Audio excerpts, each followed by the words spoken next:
আওয়ামী লীগ তো চালাক, এরা চেয়েছে তোমাকে আমি কালার করব। টাকা দেওয়ার সময় কেউ ভিডিও রেকর্ড করেছে, কেউ বা নিউজ করিয়েছে। বিএনপির যে তৃণমূল নেতা কর্মী আছে তাদের মধ্যে চাঁদাবাজির হার কি কমেছে, নাকি এটাকে কন্ট্রোল করতে সক্ষম হয়েছে বিএনপি?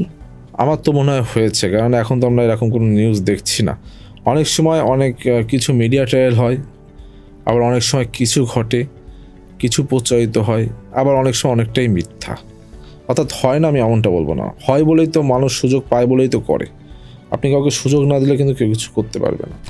তো আমার মনে হয়েছে যে 5ই আগস্টের পরবর্তী সময় আসলে দীর্ঘ 17 বছর সকলে এত সংগ্রামের ভিতর দিয়ে গিয়েছে, ইনক্লুডিং দ্য সমন্বয়ক পরিচয়ধারী অথবা জামাত ইসলামী অথবা এনসিপির যা নেতৃবৃন্দ, প্রত্যেকে ভেবেছে যে এখন তো আওয়ামী লীগ চলে গিয়েছে, তাদের কাছ থেকে যদি কিছু সুযোগ সুবিধা পাওয়া যায়, অর্থাৎ তাদের এই যে সুযোগ সমস্যা, এই সুযোগ যদি ব্যবহার করা যায়। আর আওয়ামী লীগ তো চালাক, এরা চেয়েছে তোমাকে আমি কালার করব।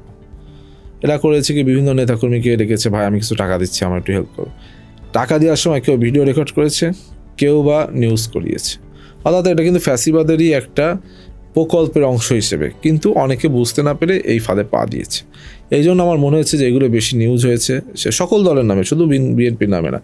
আবার একটি দল শুধুমাত্র বিএনপিকে টার্গেট করে বিভিন্ন ধরনের ন্যারেটিভ তৈরির চেষ্টা করেছে। এগুলো রাজনীতির অংশ।